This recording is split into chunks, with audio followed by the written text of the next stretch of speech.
More than 200 Venezuelan migrants suspected of being gang members have been deported from the U.S. to a supermax prison in El Salvador. A U.S. federal judge has now ruled that similar deportations under the Alien Enemies Act, which dates back to the 18th century, should be blocked. But according to the White House, the removal from the U.S. had already taken place before that ruling. U.S. Secretary of State Marco Rubio spoke about the move on Sunday. In an interview with our U.S. news partners, CBS, "We want to get rid of Tren de Aragua gang member. They're terrorists too. We president designated them, asked me to designate, and I did as a terrorist organization. We want to get rid of them as well.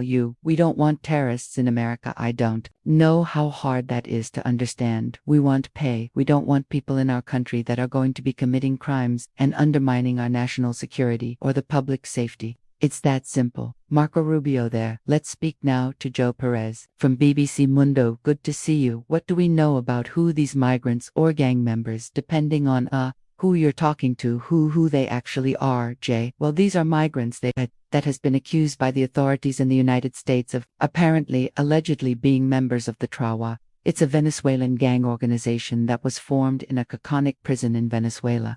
Then this started to spread across the region following many of the flows of Venezuelan migrants. Venezuelan migrants are actually the main target of this organization. Some of them reached the United States, managed to get into the country.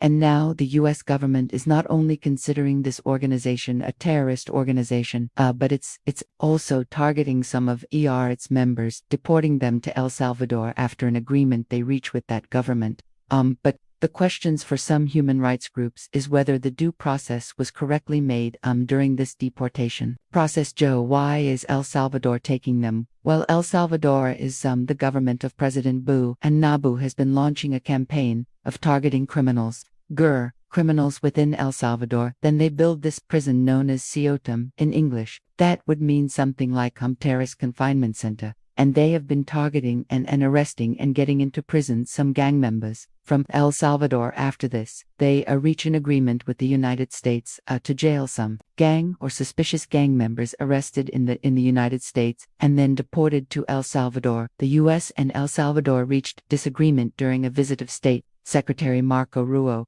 in which he met Unai Buell, the president of El Salvador, and they agreed to do this. El Salvador is expecting to receive from the U.S. government around $6 million a year in order for them to keep the suspected disalleged criminals within this person. But this has raised a lot of concern among human rights groups because, again, some doubt of the due process that was carried out during this deportation process to El Sal. As we've been speaking to you as well, we have seen some pictures that were released by of this supermax prison where conditions are extraordinary. Can you just explain what function it serves, how many people are there, and what the reports are of life inside the supermax prison? There's a lot of harm regarding this prison, and a lot of concern from human groups around the world about what is El Salvador really doing with this prison. Even the Salvadorian government has that some of the people that they have arrested and put into this prison, some of them were innocent, but then they were released. According to El Salvador government, this prison is a way in which the Salvadorian government has managed to control violence within this country. For some people within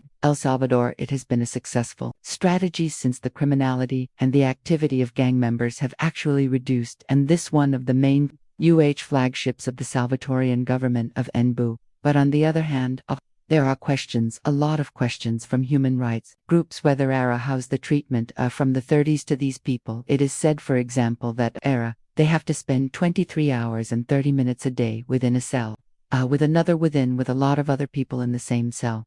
They only have, for example, 30 minutes a day for other activities out of their cells.